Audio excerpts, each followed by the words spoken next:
Vale.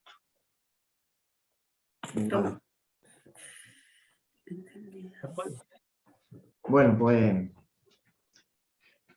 a ver, no sé si habéis visto el título de esta charla, este discurso, que luego será coloquio, porque se titulaba ¿La amistad para qué?, ¿no? Eso es una famosa frase de Lenin, de un político español que creo que se llama Fernando de los Ríos, no sé cómo se llamaba, era un socialista, que fue a la Unión Soviética, cuando estaba recién digamos, la Revolución Rusa, la Revolución de 1917, había cuajado con el Partido Comunista, y le preguntó a Lenin que para cuándo la libertad y dice, ¿libertad para qué?, ¿no? ¿Para qué queremos la libertad? Si ya está el partido. Bueno, pues no exactamente eso en relación a la amistad, ¿no? Pero sí quería hacer, bueno, ese juego de palabras para señalar que el ideal, al igual que el ideal de libertad o el ideal de amistad o el ideal de bien, pues es eso, es un ideal, ¿vale? Luego cuando bajamos un poco a lo que significa o las concepciones o acepciones, significaciones que eso tiene, pues andamos enredando o liando. Yo he leído algunas obras dos de Platón. Una es el Lisis, que es digamos, una obra, son diálogos de la primera etapa de Platón, que se llaman diálogos socráticos, por la figura de Sócrates, que está constantemente. Y bueno, ahí en ese libro se habla concretamente de la amistad, ¿vale? La amistad en Grecia era lo que se llamaba filia, ¿vale? Era como una especie de, bueno, pues no de eros es el amor, sino lo llaman simpatia, es decir, una especie de unión, ¿eh? Y ahí dice, ¿quién es el amigo?, ¿no? O el que ama o el que es amado. Dice ahí en el Lisis, Platón, ¿no? Dice, ¿cuáles son las causas atribuidas a los sabios que según los poetas han dado lugar al nacimiento de eso que conocemos como amistad? ¿Vale? Y ya explicita, da un poco con la tecla, con el punto, digamos, el hilo común o el nexo que después pues no variará mucho, incluso en el propio Spinoza, ¿no? Con el que después terminaré. Y dice que el deseo y la conveniencia, es decir, la utilidad, quedaos con esa palabra, lo útil o la utilidad, dice, son las verdaderas fuentes de lo que se considera la amistad, ¿no? Pues, en definitiva, es un deseo, ¿no? Aquello que se desea porque se necesita, es necesario, ¿vale? ¿Y qué se considera necesario cuando un hombre busca, bueno, pues la cercanía de otro hombre, ¿no? O de otro semejante, ¿no? ¿Qué busca? Pues dice Platón que busca lo que no tiene. Dice, busca lo que no tiene y debajo, latente, está lo que desea. ¿Y qué deseamos? Bueno, pues dentro de esa utilidad, que será, digamos, el punto que yo he visto común entre estos autores, en Platón, Aristóteles, Epicuro y Spinoza, es lo útil, lo conveniente. ¿Vale? ¿Por qué? Porque lo consideramos que es bueno. ¿Vale? Y ahí entraría dentro ya la idea de bien, o de lo bueno o de lo malo. ¿Vale? Que como hemos visto en los seminarios anteriores que ha expuesto Juan Pedro durante 3 sesiones, pues no hay un esencialismo, sino que es un conjunto de relaciones. ¿Vale? Es decir, es un fruto o consecuencia de las relaciones personales, las relaciones humanas. ¿Vale? Entonces, al considerar digamos que lo bueno, ¿no? La amistad lo consideramos como algo bueno, en cuanto a que lo que se une, la simpatía que llama Platón, en lo que une lo semejante con lo semejante, sin embargo, también hace referencia a lo que es contrario, porque hace referencia también a Heráclito, que, como sabéis, hemos hablado muchas veces de él, y también, bueno, en el taoísmo también se dice, ¿no? La complementariedad de los opuestos, ¿vale? Entonces, bueno, ahí en el Lisis hay un debate, ¿vale? De Sócrates con Lisis, que es un efebo. Un efebo era un joven, porque en Grecia los jóvenes, la educación de los jóvenes, bueno, pues se consideraba una relación amorosa. A veces intervenía aspectos sexuales, es decir, había pederastia consentida.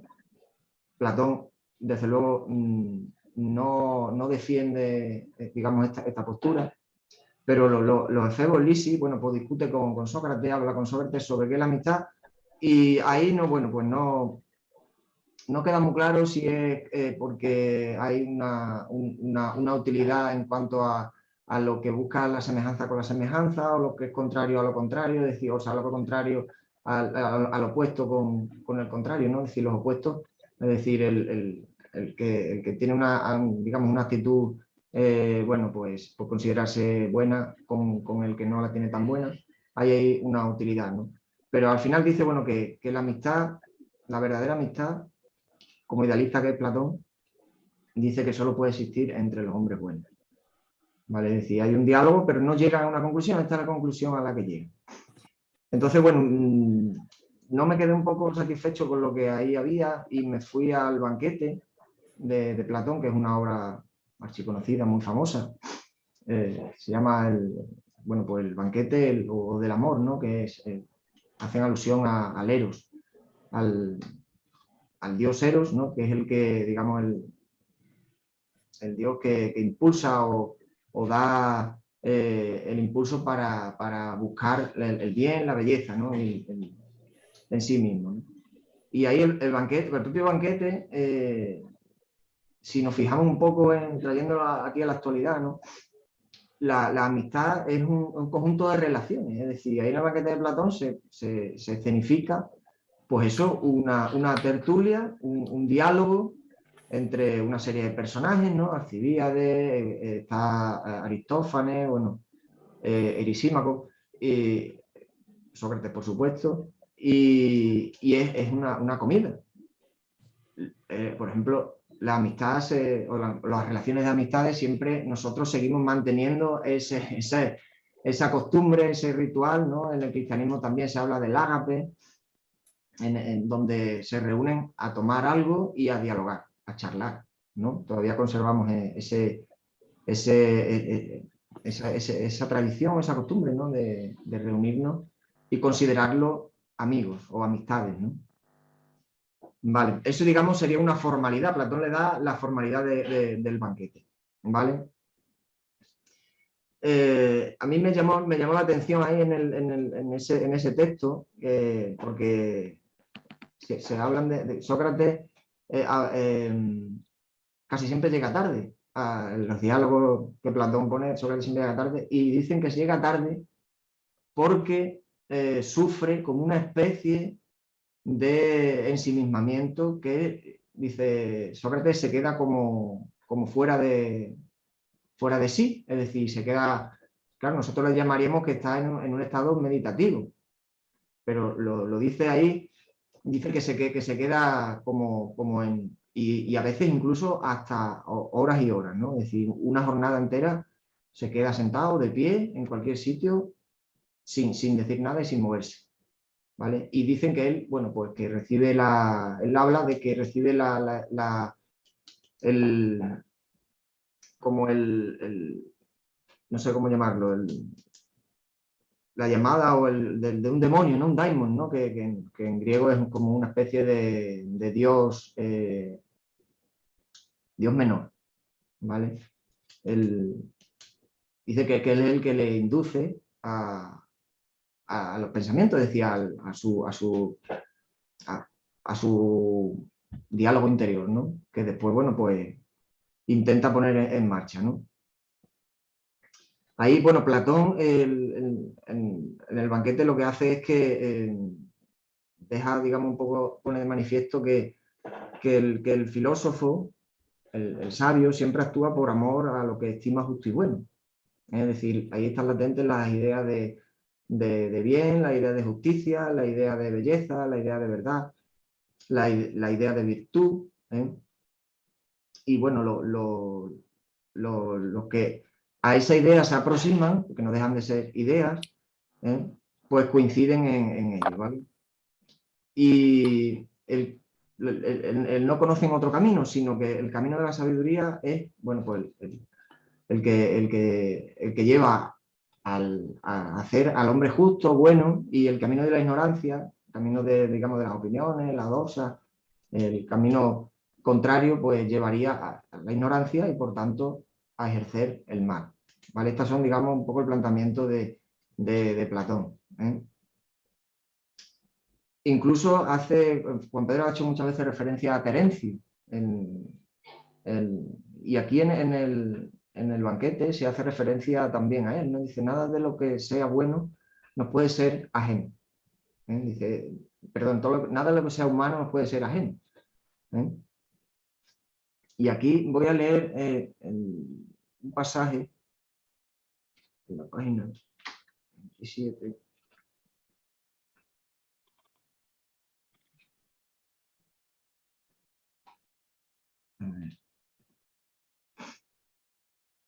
En el que habla un poco, bueno, pues de la figura de Sócrates, ¿no?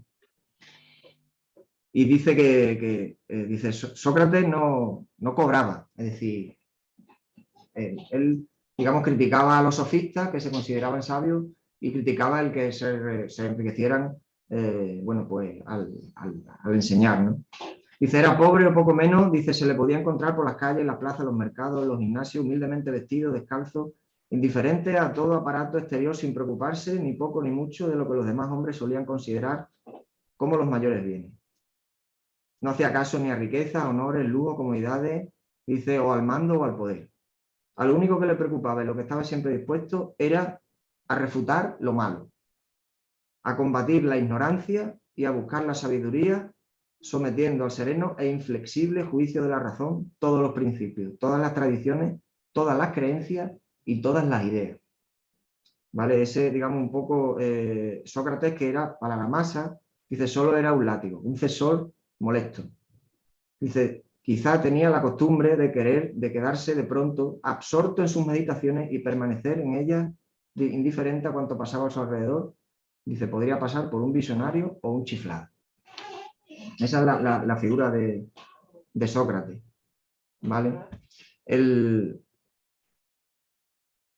A ver, que tengo aquí unas anotaciones y muchas veces no sé... bueno, eso ya lo he dicho, ¿no? Lo de la idea de belleza, la idea de bien, la idea de justicia, todo en Platón gira en torno a ello, ¿vale? Porque considera que Sócrates, por boca de Platón, por boca de Sócrates, dice que el que conoce, digamos, la idea de bien o conoce la bondad, dice, no puede actuar de forma alevosa, mala. Dice, no puede actuar de forma... porque eso se considera ignorancia, ¿no? Y en Oriente algo así también, por ejemplo, en el yoga también dice algo de esto, ¿no? Contraponen lo que se llama avidya con viveka, que es digamos, la iluminación, ¿no? o la sabiduría con la ignorancia. ¿Vale? Y dice aquí, dice, el amor es el deseo de poseer siempre el bien. Platón no habla solo de conocerlo, sino de poseerlo, es decir, de integrarlo en tu vida, por boca de Sócrates. A ver, Sócrates es un moralista, es decir, su concepción de la política de la política y de la vida pasa por la moral. De hecho,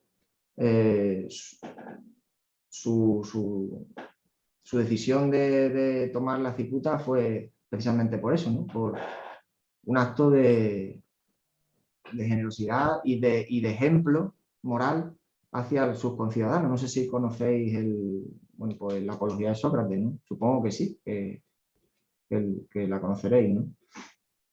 Porque fue acusado de impiedad y de pervertir a la juventud. Precisamente por eso, por hacerle pensar un poco. No era muy amigo o asiduo de los jóvenes, ¿no? Y eso digamos, a los conservadores pues no le hacía, los que querían conservar la tradición, ¿no? Pues no le hacía mucha gracia. ¿Vale? Entonces, bueno, pues también la envidia le llevó a acusarlo, ¿no? Dice, nada como el amor para forjar amistades y sociedades sólidas. Sócrates consideraba que la amistad no solamente era una relación personal de gustos, ¿no? de similitudes, ¿vale? Sino que la amistad tendría que trascender un poco más para llevar a los hombres, en este caso, bueno, hombres y mujeres, ¿no? A generar o a crear, a promover sociedades justas, ¿no? Sociedades donde impere la ley justa o el bien, ¿no? O la belleza, ¿no? Donde impere eso, ¿no? Y no se caiga en la corrupción, ¿no? En el vicio o en las pasiones. De todas maneras, Platón no deja claro, porque en el tema del banquete el tema no es la amistad, sino es el tema del eros, ¿no? del amor, que más que platónico, habéis oído hablar del amor platónico, pero más que el amor platónico es amor socrático, porque Platón pone por boca de Sócrates todo lo que está diciendo, ¿no? Entonces, habla del amor es el deseo de poseerlo, como he dicho antes, ¿no? Y que las sociedades donde impera esta serie de ideales, pues tienen, digamos, por bandera lo que es la virtud política, ¿vale? Sócrates tiene digamos, una manera de verlo. Dice que la filosofía debe vertebrar todo el entramado político, ¿no? De tal manera que el análisis, es decir, la vida sin análisis, sin contemplación, es una vida que no merece la pena ser vivida. Entonces, la amistad entre los hombres buenos generará sociedades donde haya ese tipo de, digamos, de constituciones, ¿no? Sin embargo, aquí en la página 52, tengo aquí anotado,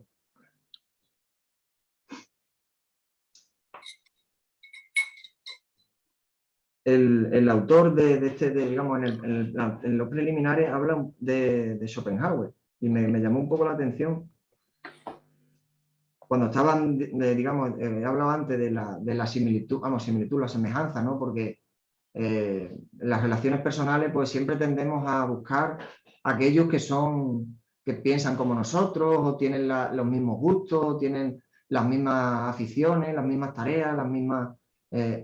y los que los que son, digamos, o con ideas contrarias a nosotros, pues no nos buscamos, ¿no? Sino que nos dejamos, ¿no? Digamos, bueno, pues yo me siento más cómodo aquí, ¿no? Entonces aquí hace el autor digamos, del que comenta el banquete, que es Juan Berjúa, dice de Schopenhauer. Dice Schopenhauer, si se encerrase en una habitación a 100 hombres cogidos al azar, dice, al cabo de un rato, dice, de haber 2 sabios, dice, estarían juntos. Dice, si 4 poetas también estarían juntos. Dice, los borrachos con los borrachos, los mujeriegos con los mujeriegos y los tontos formando un grupo compacto. Dice, la comunidad de gustos y opiniones por los que nacen los grupos políticos, los círculos y reuniones artísticas, culturales y científicas, en una palabra, todas las atracciones y todas las repulsiones que existen en las sociedades, ¿no? Esto habla un poco, pues, bueno, de lo que he dicho al principio, ¿no? Que Platón no deja tampoco, aunque él es idealista y habla un poco, bueno, pues de esos ideales, ¿no? Y de que el camino de la virtud y de la contemplación de las ideas de belleza, de justicia, de bien, de verdad, no lo queda muy claro. No se ve claro en el tema de las relaciones personales, de la amistad, no se ve, lo mezcla un poco ahí con el tema del amor y no se ve nada claro, ¿no? Porque lo que se persigue es, bueno, pues digamos, la contemplación de de las ideas, que es en definitiva la belleza espiritual del alma, es decir, la inmortalidad. Busca la inmortalidad, ¿no? Es decir, el volverse inmortal a través de los demás, ¿vale? El ser recordado. Aristóteles, que fue alumno de Platón, un alumno aventajado, sí en su Ética a Nicómaco, escribió, bueno, pues un capítulo sobre la amistad. Se le dedica un capítulo a la amistad y, digamos, la primera frase de ese capítulo dice: sin amigos nadie querría vivir aunque tuviera todos los bienes. Vale, como he dicho antes, los griegos entendían, bueno, las relaciones de amistad como simpatia, ¿no? Como de que los semejantes se unen con los semejantes, pero bueno, los contrarios también, depende de, no deja muy claro todo esto, ¿no? Y aquí Aristóteles, bueno, pues hace alusión a él, que es muy tasativo, es decir, le gusta mucho la taxonomía, las clasificaciones, pues establece una serie de características de lo que considera que es la amistad o lo amable, ¿vale? Y dice que, bueno, también habla de la utilidad, precisamente. Igual que Platón, que aunque podemos pensar que él tiende hacia el ideal de la belleza o del amor, sin embargo, sí habla explícitamente de la utilidad. Es decir, que es bueno porque es útil. Es decir, que es conveniente porque establece lazos de fuerza. Es decir, me conviene unirme a ti porque, bueno, pues nos es útil y práctico, ¿no? Y Aristóteles dice: parece que cada cual ama aquello que es bueno para él. Dice, y lo ama porque lo desea. Y este deseo, que también lo dice cuando lo dice Platón, ¿no? Dice, el deseo y la conveniencia, la utilidad, dice, son las verdaderas fuentes de la amistad. Aristóteles, que había sido alumno de Platón, también lo dice. También dice eso. Dice, cuando los hombres son amigos, dice, no tenemos necesidad de que haya leyes, de que se impere la justicia por las leyes, ¿no? Porque deseamos el bien del amigo, bueno, por el amigo mismo. Es decir, ya Aristóteles hace alusión, bueno, pues de ver él habla digamos, del sí mismo, del ser, los modos de ser de cada una de las especies, ¿no? Y el nuestro, bueno, pues es las relaciones sociales. Es decir, que el ser humano es social, digamos, político, dice zoon politikon, ¿no? Es decir, fiseis zoon politikon, que en griego significa el hombre es, digamos, por naturaleza un ser social y político. Es decir, que vive en comunidad, ¿vale? Y este tipo de relación comunitaria le lleva bueno, pues a mantener esos lazos por conveniencia. Pues yo qué sé, por los depredadores o por la inclemencia del tiempo, ¿no? Es decir, el grupo, dice, es mucho más fuerte junto que separado, ¿no? Y él, bueno, establece este tipo de amistad, que dice el afecto recíproco, por interés o por placer. Dice, esas amistades son amistades contingentes, ¿vale? Y fácilmente disolubles, es decir, que cuando dejan de ser útiles, pues acaban, ¿vale? No se mantienen. Y él, que sí que le gusta hablar también como su maestro del bien, ¿no? De la idea de bien, de belleza, la contemplación. Aristóteles era un devoto, diría yo, de la actividad contemplativa, es decir, del ensimismamiento, ¿no? Y dice que la amistad perfecta es solo aquella en la que se da entre hombres buenos, en aquellos en los que impera el bien, ¿no? Y en esa idea de bien, esos hombres se mantienen iguales. Dice que hay igualdad. Ahí, bueno, veo un poco que el aire, digamos, de perfeccionista, de la élite elitista, ¿no? De la idea de virtud aristotélica, ¿no? Dice, porque amamos o queremos a alguien, ¿no? Dice, lo amamos por quererlo como amigo. Dice, no amamos a su personalidad individual, sino a lo que es, ¿no? a lo que es y a su moralidad. Ahí lo especifica. De hecho, en su libro de ética, ¿no? Porque el deseo de tener amigos surge muy espontáneamente, es decir, desde muy tempranas edades se busca el amigo, la amiga, el compañero, eso surge muy pronto. Y el deseo de amistad incluso se mantiene en la edad adulta, ¿no? Cuando uno no va tropezando con diferentes caracteres, personalidades, desencuentros, desafinidades. Dice, ese deseo surge muy pronto, pero la amistad no. La amistad no surge tan pronto, sino que la amistad se va conformando, va cuajando con el tiempo, es decir, con la comprensión. Y ahí, en esa comprensión del otro, en ese ideal que dice Aristóteles, político, ese ideal político y social, ¿no? como esencia del antropos, es decir, del hombre, genera a través de la idea de belleza, de la contemplación, de la idea de bien, es decir, del esfuerzo, porque Aristóteles habla, igual que Spinoza, del esfuerzo, es decir, de que hay que hacer un esfuerzo para ser virtuoso, ser bueno o ser amigable, ¿vale? Y ahí, en ese esfuerzo, en esas comunidades, es donde puede surgir una comunidad de hombres libres o de hombres buenos.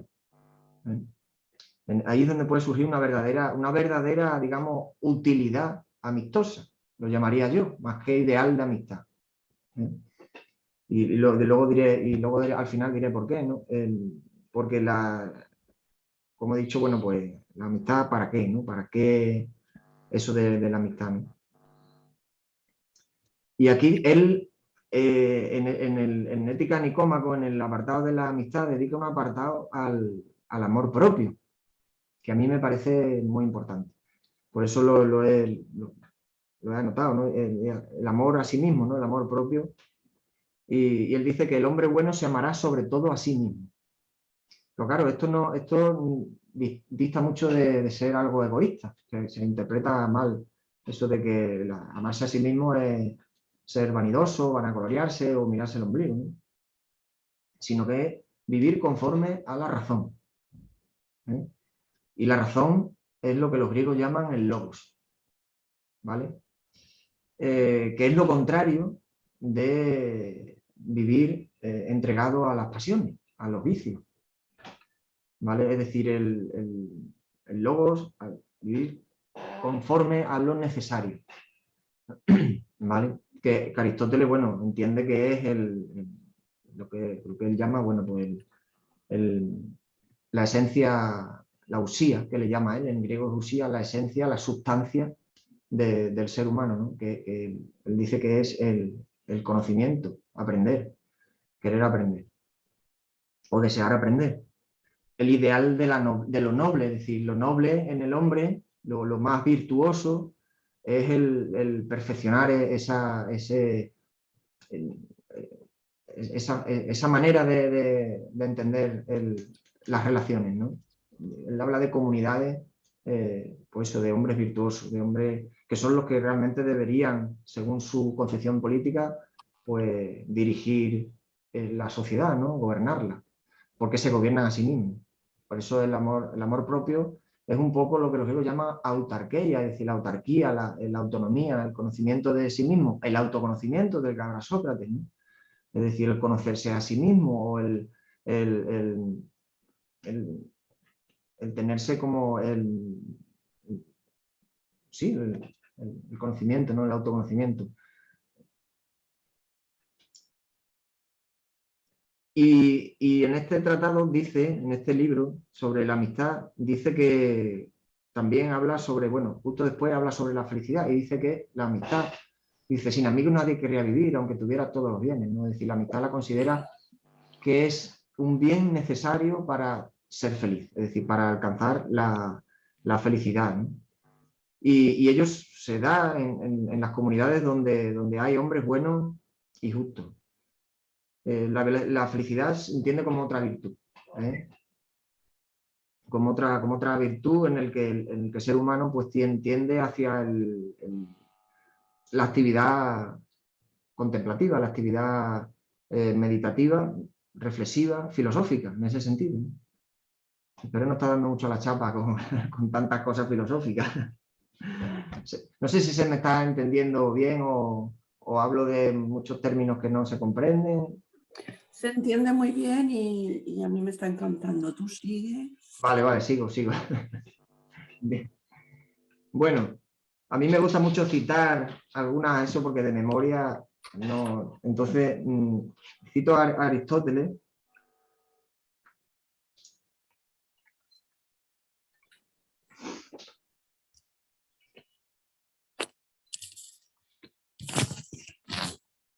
Porque él, como he dicho antes, él habla de la utilidad, ¿no? Es decir, la conveniencia para un buen gobierno, el que el hombre se conozca y se dedique al saber, ¿no? A la contemplación. Dice, no hemos de seguir los consejos de algunos, que dicen que siendo hombres debemos pensar solo humanamente y siendo mortales, ocuparnos solo de las cosas mortales, sino que debemos, en la medida de lo posible, inmortalizarnos y hacer todo esfuerzo para vivir de acuerdo con lo más excelente que hay en nosotros. Pues aun cuando esta parte sea pequeña en volumen, sobrepasa a todas las otras en poder y en dignidad. Eso dice Aristóteles, ¿no? En el libro 10 de la Ética de Nicómaco. Es decir, que aunque sea raro o poco frecuente el que el hombre se dedique en el camino de la virtud, ¿no? El camino de la contemplación, él lo considera que eso es lo más excelente que puede, digamos, como poderlo desarrollar, ¿no? Para poder tener comunidades donde la vida merezca la pena ser vivida y tener una vida satisfactoria, feliz, ¿no? Habla de la felicidad, ¿no?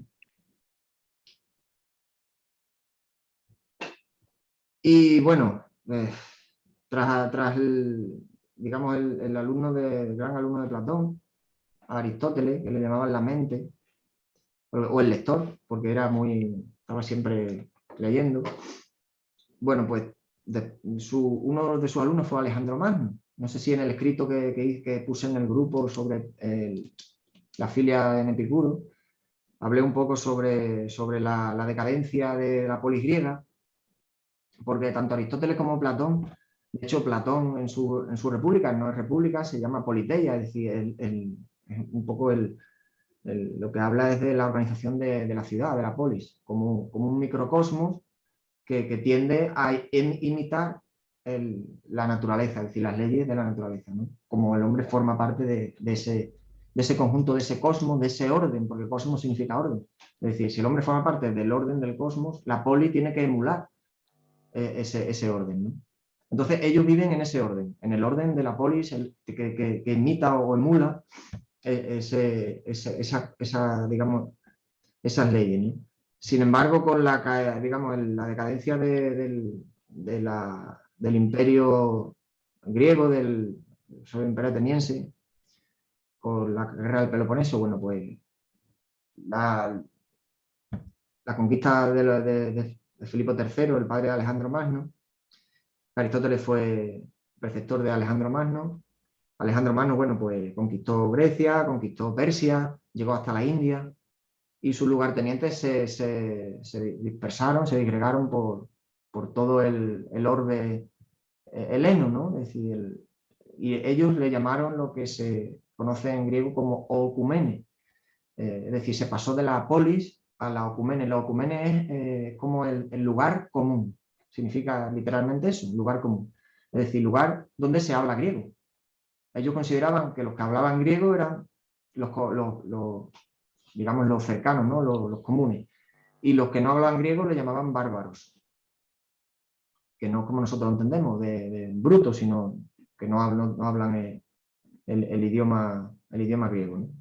Bueno, pues en ese contexto es en el que se encuentra Epicuro, ¿vale? Es decir, en la decadencia de la polis y en la disgregación del mundo helénico y todos aquellos ideales políticos y sociales de la democracia, y la justicia, el bien, la belleza, bueno, pues están en decadencia. Y entonces, bueno, pues Epicuro lo que hace es que se retira no quiere saber nada de la política y se retira. Se va a ellos le llaman el jardín de Epicuro, decía, bueno, pues a un lugar apartado donde allí, bueno, pues convive, tiene una comunidad, ¿vale? Y desde ahí es donde habla sobre lo que él considera que es la amistad. Y nuevamente vuelve a aparecer el término de utilidad. Es decir, que Epicuro lo define como Ofelia. Ofelia es la ayuda mutua, el ayudarse mutuamente. Es decir, el acompañarse, el darse compañía, conversación, el reparto de tareas, es decir, bueno, un poco la convivencia, ¿no? Una comunidad, no podríamos asemejarla a una comunidad hippie o una comuna, no podría parecerse a eso, ¿no? Además porque Epicuro se conserva muy poco de él, sin embargo, se cuenta, según Diógenes Laercio, un autor posterior que hizo una recopilación, se cuenta que escribió muchísimo, que se pasaba el día escribiendo, ¿no? Pero sin embargo se ha conservado muy poco, ¿no? Y ahí, bueno, en ese contexto donde el sentido de lo cívico, de la civilización, se ha perdido un poco, se ha disgregado como orden y sentido de virtud. El camino de la virtud pierde un poco el ideal ese que habían puesto en marcha, digamos, los filósofos de la poligriega, ¿no? Sobre todo Platón y Aristóteles, ¿no? Y entonces él ahí habla, Epicuro, de lo que luego sería una de las máximas del cristianismo, es decir, amar al próximus. Es decir, el próximus, que después el cristianismo llamó el prójimo, amar al prójimo como a sí mismo, ¿no? Eso ya lo dice Epicuro, ¿no? La idea la idea de ágape, la idea de próximus, ya viene de toda la tradición antigua, toda la tradición helena, que el cristianismo simplemente lo que hace es engranarla y acoplarla a su ideal trascendente, ¿no? Y aparte de sus añadiduras del tema de la creación y del creacionismo y el Dios externo y todo, bueno, ese tipo de cuestiones que no voy a entrar ahora, ¿vale? El Epicuro ve ese próximus, ese amor al prójimo como algo útil, pero también lo ve como a alguien que es igual a ti. Es decir, ese próximo es un amor que es también a ti mismo. Es decir, si tú exteriorizas ese amor al otro, ese amor te viene de vuelta, ¿vale?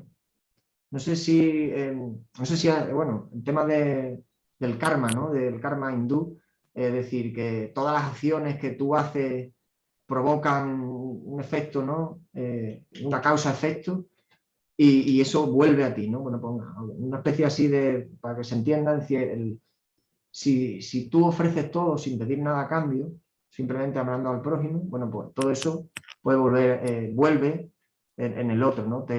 Un comentario que hicimos el otro día, ¿no? Que decía que un padre que habían asesinado a su hijo en un juicio le dio al asesino de su hijo, cuando lo condenaron, fue y le dio un abrazo, ¿no?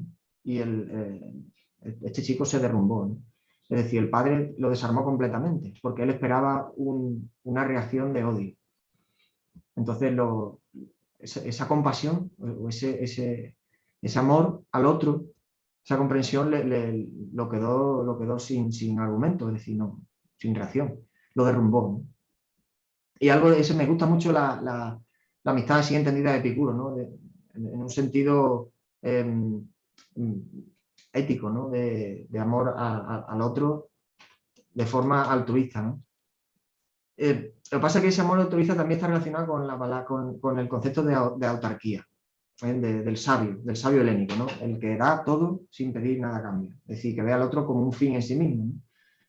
Este proyecto ético que Epicuro atisba ahí en sus escritos,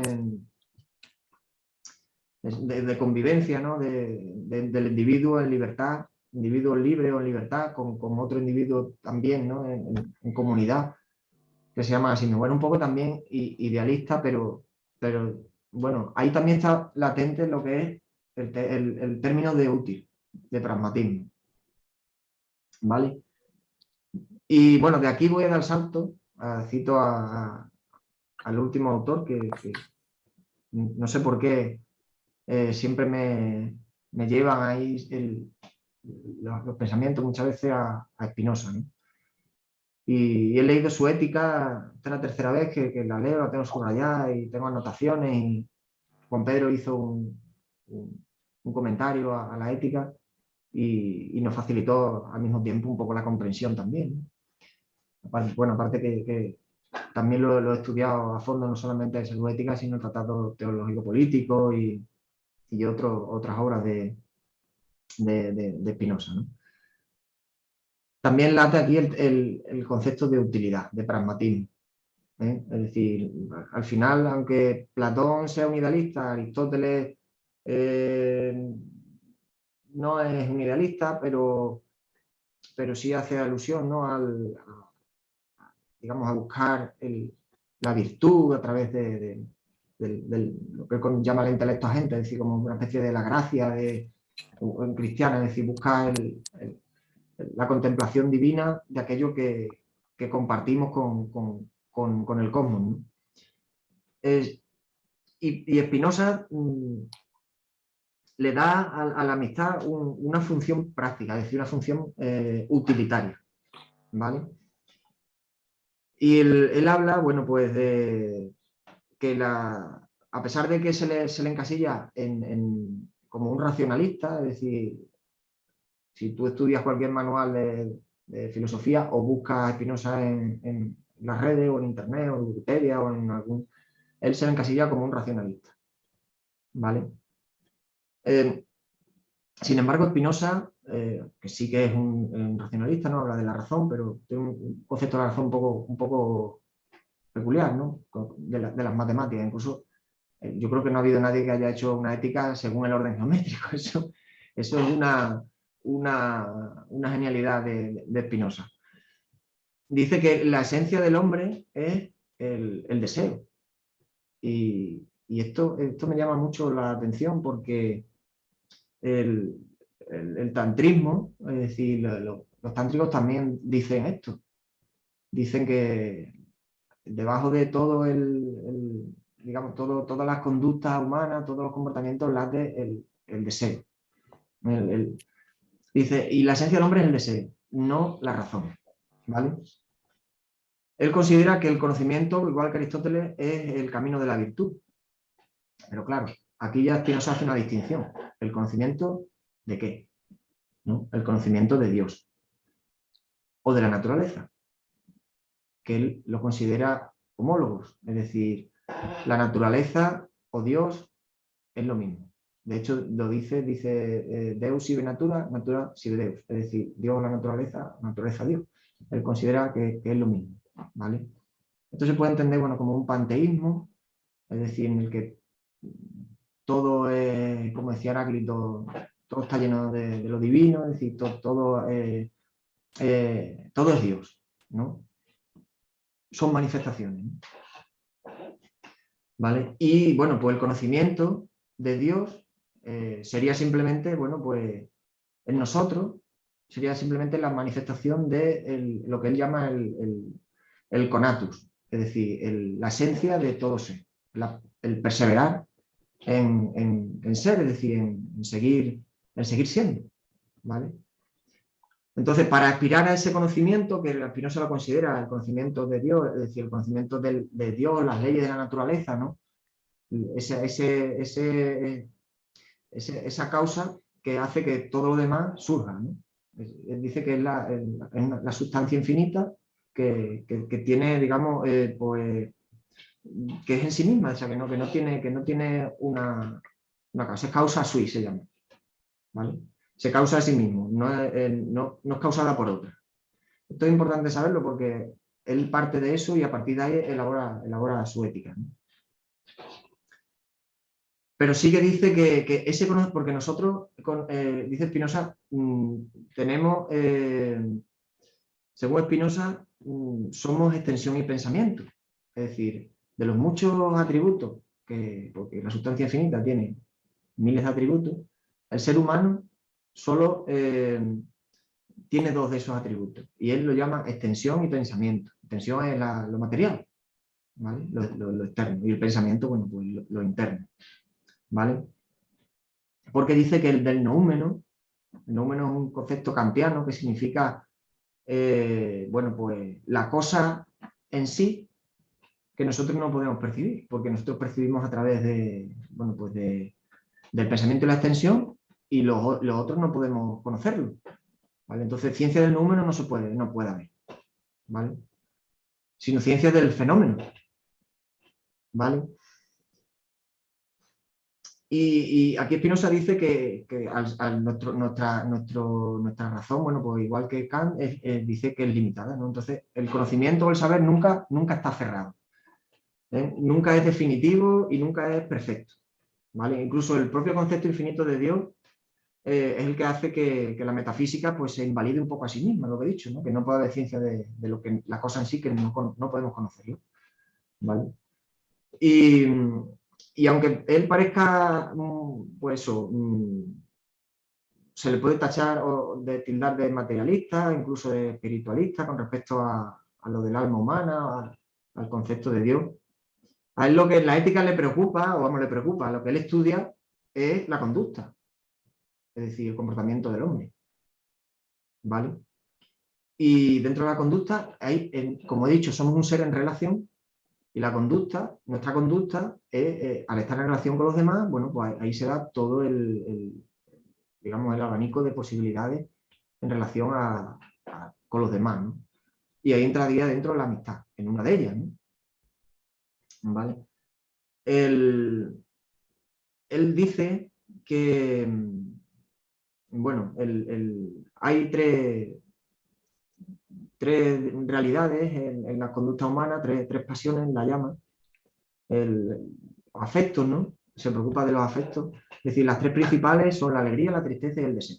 ¿Vale? Como he dicho, él dice que la esencia del hombre es el deseo y no la razón. ¿Vale? Le añade al deseo la alegría y la tristeza. Dice, de ahí surge todos los demás.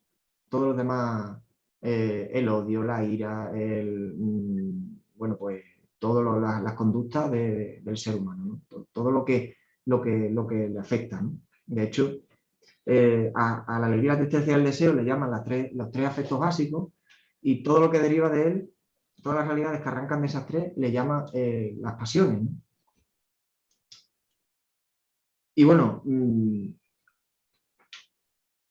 a partir de ahí señala que conocer esto, es decir, él habla de una mecánica de causas, efectos, que van surgiendo a partir de esos tres afectos, ¿no? Que pueden provenir por causas externas o por causas internas, es decir, por las cosas exteriores, los objetos y los demás seres humanos o seres vivientes, y por nuestro pensamiento, nuestras ideas, ¿vale? Que hacen que actuemos, que obremos. Y dice Spinoza que, bueno, pensar conforme a la razón es tener ideas claras y distintas. Ideas que son, él considera que son adecuadas. Es decir, tener ideas adecuadas es, bueno, pensar o utilizar el pensamiento conforme a la razón, ¿vale? Tener ideas claras y distintas.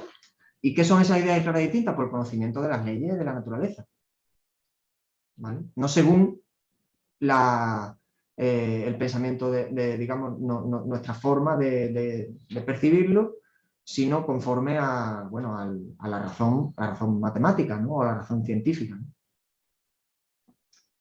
Y que vivir conforme a esas ideas claras y distintas, bueno, pues te lleva al conocimiento de las causas, de esa mecánica. Y en el hombre sucede esa mecánica de los afectos, ¿eh? Es el que provoca la confusión. Entonces, si uno tiene las ideas claras y concisas, pues no padece, obra según la necesidad, porque conoce esas leyes. Sin embargo, si las ideas son confusas, ¿eh? Es decir, que, como decía Gustavo Bueno, la masa no piensa, simplemente reacciona. No me gusta decir eso porque, bueno, un poco despectivo. Pero lo que quiere decir Spinoza con las ideas inadecuadas o ideas confusas es que es un desconocimiento de las causas que provocan las conductas o los comportamientos, ¿vale? Una especie de mecánica de causa-efecto. Y él habla que para conocer, digamos, en el conocimiento, como decía también Aristóteles, ¿no? Decía el camino del conocimiento, que está es el camino de la virtud, hay diferentes grados, ¿eh? Una especie de movimiento ascendente, ¿no? Por llamarlo de alguna manera. Que no se inhabilitan unos a otros, sino que conviven, ¿vale? Entonces, él habla el primer grado de conocimiento, el conocimiento, bueno, el mundo de las opiniones, que también hablaba Platón, el mundo de las opiniones, ¿no? De la doxa, que es el mundo de las sensaciones, es decir, lo que yo veo, ¿no? Es decir, pues puedo pensar, según mis percepciones, pues que efectivamente es el Sol el que da la vuelta alrededor de la Tierra, ¿no? Yo lo veo que sale por un lado y se va por el otro, ¿no? Y no tengo percepción del movimiento, de que la Tierra se mueve. Por lo tanto, de hecho, la teoría geocéntrica estuvo vigente mucho tiempo, ¿no? Durante muchos siglos. Hasta el siglo, bueno, pues prácticamente el siglo XVI, ¿no? Estuvo vigente después con Copérnico y Kepler y Galileo, que, bueno, que digamos, llevaron al tema del heliocentrismo, ¿no? Que es el que tenemos hoy día, que efectivamente es el que es, ¿no? Bueno, pues esas leyes, si yo me guío por esas percepciones, esas sensaciones, tengo ideas confusas, ¿vale? No está de acuerdo a las leyes según Dios o la naturaleza, que son estrictamente necesarias, ¿de acuerdo? En ese ámbito de las opiniones, pues bueno, hay bastantes ideas confusas, o muchas, ¿no?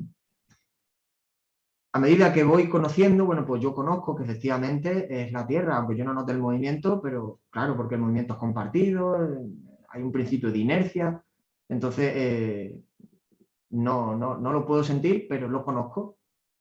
De hecho, por ejemplo, Eratóstenes fue capaz de calcular la circunferencia de la Tierra sin necesidad de dar la vuelta al mundo, es decir, sin tener un satélite, simplemente con un cálculo matemático, ¿vale? Y de hecho Spinoza le da, digamos, el conocimiento racional, que de ideas adecuadas es un conocimiento matemático, es decir, de las leyes, de las leyes matemáticas, ¿no? De las leyes científicas, ¿no? De las leyes que estudian los fenómenos. Por eso que pongo el ejemplo de Eratóstenes, que no necesitó verlo desde el espacio para saber que la Tierra era redonda, ¿no? De hecho, si tú ves el horizonte, puedes pensar que la Tierra es plana, ¿no? Pero si fuera plana, verías el horizonte hasta que ya no te diera la vista. Sin embargo, hay un momento en el que se pierde. Eso se dieron cuenta, por ejemplo, con los barcos. Cuando el barco se pierde en el horizonte, en el agua, si tú te subes a una elevación o a una torre muy alta, el barco se vuelve a ver. ¿Qué quiere decir eso? Porque el barco va en un movimiento curvo hacia abajo, que no es plano, ¿vale? Bueno, pues eso se refiere Spinoza con las ideas adecuadas, ¿vale? Con el conocimiento racional. Pero él hace alusión que el conocimiento de la razón te lleva al conocimiento de las leyes de la naturaleza y al conocimiento de Dios, a lo que es necesario que se ve, ¿vale? Y ahí entra en juego lo que él llama la intuición, ¿vale? Que se podía conocer, bueno, pues en la sabiduría oriental como el tercer ojo o el tercer grado de conocimiento, ¿no?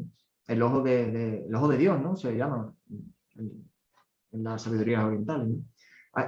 Spinoza le llama la mirada eterna, es decir, el sur especia eternitatis, que llama Spinoza, la mirada desde lo eterno. Esa es la mirada de Dios, es decir, esa es la parte intuitiva. Eso se da cuando hay, por ejemplo, el desapego o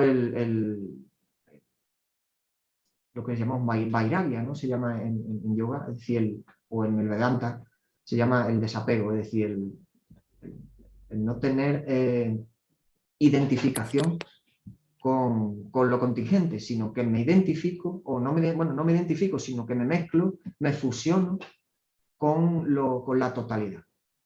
¿vale? Podemos asemejarlo aquí al Vedanta Advaita, ¿no? Es decir, el todo, la unidad, ¿vale? Y esto, que es lo importante de que habla Spinoza, tiene unas consecuencias morales, tiene unas consecuencias en el obrar, en el actuar, en la conducta, ¿vale? Y es muy útil, que es lo que Spinoza dice. Claro, porque si nosotros tenemos solo, digamos, extensión, pensamiento, no podemos llegar más allá, pero sí sabemos que bueno, que la totalidad nos supera, ¿no? Es superior a nosotros, o esas necesidades, esas leyes, están por encima de nuestro deseo. Entonces, ahí podemos decir, cuidado con lo que desea, diría Spinoza, cuidado con lo que desea, porque lo que desea se puede volver en contra tuya, si tienes ideas confusas o inadecuadas, ¿no? Él habla del amor de intelectuales, ¿no? El camino de la virtud, es decir, es el amor intelectual a Dios, ¿no? Que es la alegría de vivir, el contento de ser.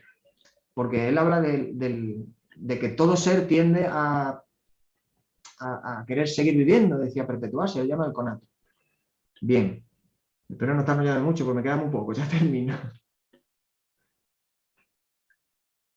Dice, quien posee las ideas adecuadas obra según necesidad ciertas cosas, y quien posee ideas inadecuadas padece necesariamente ciertas otras.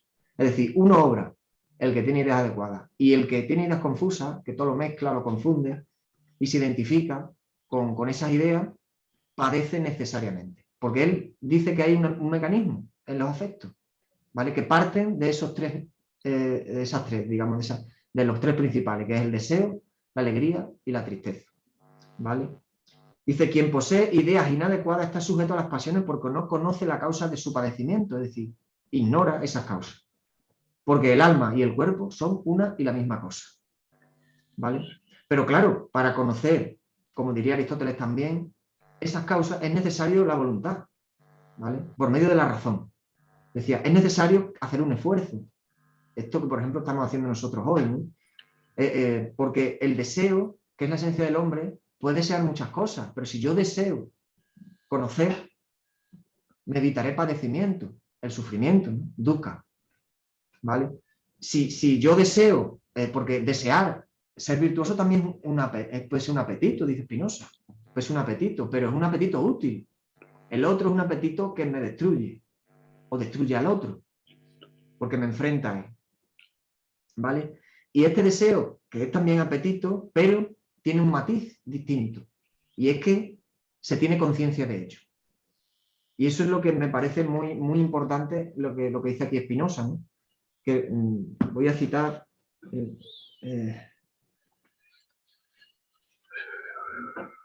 dice,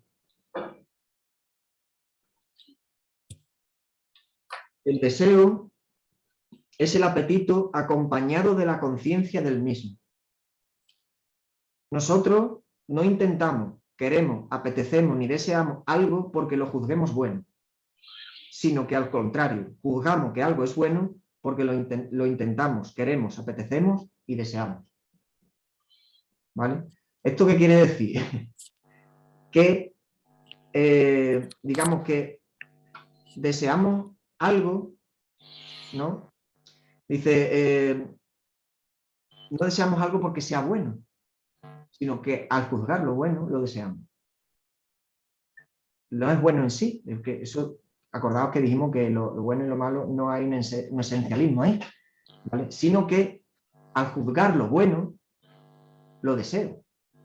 Pero como he dicho antes, cuidado con lo que deseas, porque si te hace padecer, es que ahí hay ideas confusas, ideas inadecuadas. Y este es lo que dice Spinoza, es la mecánica de los afectos, ¿vale? Que surgen de los tres principales, la alegría y la tristeza, y bueno, y el deseo, que está en la base de todo, ¿vale? Y de ellas surgen las demás, las pasiones como el amor, el odio, la esperanza, el miedo. Da igual si uno tiene ideas adecuadas o inadecuadas, eso da igual. Dice Spinoza, siempre vas a perseverar en tu ser. Y si tú perseveras en ideas confusas, vas a sufrir. Y si perseveras en ideas inadecuadas, pues obras según necesidad, sin padecerla. Eso es un poco, digamos, ahí está haciendo un poco alusión a desapegarte Es decir, tú conoces que eso es necesario, por ejemplo, la muerte. Sabes que es necesario. ¿Por qué sufrir por ello? Si es una ley necesaria. Desde que nacemos estamos predestinados a ello, ¿no? Entonces, dice Spinoza, ¿por qué sufrir? ¿No? Y bueno, esto tiene que ver mucho con la amistad, pues sí, tiene que ver mucho o tiene que ver todo, ¿no? Porque al conocer las causas de ello, ¿no? El mecanismo, cómo funciona, de que habla la ética Spinoza, pues uno dice, vamos a ver, dice, no puede, no vas a dejar de sufrir ese mecanismo, lo vas a seguir teniendo. Ahora, conocer las causas de este mecanismo lo que va a hacer es que me va a permitir, por decirlo de alguna manera, entre comillas, surfear ese oleaje de emociones, ¿no? Que me vienen del otro y me surgen en mí, ¿no? Entonces voy a intentar esforzarme por fomentar, es decir, perseverar en la alegría y no en la tristeza, en el contento de ser, al conocer. Por eso muchas veces en el budismo, al caer en la cuenta, ser consciente, entra la risa y la carcajada, ¿no? Es decir, pero que si es que es todo impermanente, es que no tiene sentido, es decir, estar afectado por cosas que no son necesarias, es decir, si son contingentes, ¿vale? Y este contento de ser revierte en los demás. ¿Por qué? Porque mi esfuerzo, mi voluntad de querer actuar de manera, digamos, contenta, alegre, perseverar en esa afección, ¿no? Dice, pues eso revierte en los demás, ¿vale? Y quizás quieran, pues, imitarte o unirse a ese esfuerzo, ¿no? O tú también hacerlo con otros, ¿no? Porque tenemos el arquetipo de sabio como alguien que es feliz o alguien que tiene serenidad, que tiene tranquilidad y que sabe controlar esas pasiones o que no le afectan, ¿no? ¿Vale? Entonces, controlar o conocer ese mecanismo tanto de los afectos que me vienen, ¿no? de las cosas externas como de la interna, que Spinoza le llama movimiento. Yo digo, bueno, el oleaje, un oleaje, ¿no? de emociones, de subidas y bajadas, porque es un aspecto, la amistad relacional, ¿vale? Al fin y al cabo, ¿no? Y en el libro cuarto se titula La fuerza de esos afectos o la servidumbre. Curioso nombre este, servidumbre humana. Dice, los hombres ignoran en su mayoría la causa de sus apetitos, pero estos se producen de forma necesaria. Un afecto no es más que una idea que me hace obrar, actuar, acción, ¿no? El karma yoga. Dichos afectos solo pueden ser contrarrestados por otros afectos que lo sustituyan, ¿no? Porque no podemos deshacernos de ellos, sino lo que podemos hacer es desapegarnos, ¿vale? Porque eso se da necesariamente, dice Spinoza. Y solo puede ser contrarrestado con otro. Por ejemplo, pues el contento de ser, pues digamos, disminuiría la tristeza, ¿vale? El deseo de conocer, autoconocimiento, de conocerse y de saber lo que es necesario, me evitaría el padecimiento, ¿vale? Y, bueno, pues eso me incrementaría el conato de la perseverancia en el contento de ser en la alegría, ¿no? Dice, nada es más útil al hombre que el propio hombre. Spinoza sabe que nos necesitamos unos a otros, ¿vale? Por tanto, la amistad de hombres buenos, virtuosos y felices buscan la utilidad entre ellos porque no desean para sí nada que no deseen para los demás. Es decir, yo deseo para mí, para el otro, lo mismo que deseo para mí, o al revés, no deseo para mí lo mismo que deseo para el otro. Y ahí dice Spinoza que es donde se puede dar una comunidad verdaderamente política, ¿vale? Y voy terminando ya. Dice, quien ha comprendido rectamente que todas las cosas se siguen en virtud de la necesidad de la naturaleza divina y que se producen según las leyes y reglas eternas de la naturaleza, no hallará en verdad nada que sea digno de odio, risa o desprecio, ni tendrá conmiseración de nadie, sino que se esforzará cuanto la virtud humana se lo permite en hacer el bien y en estar alegre. ¿Vale?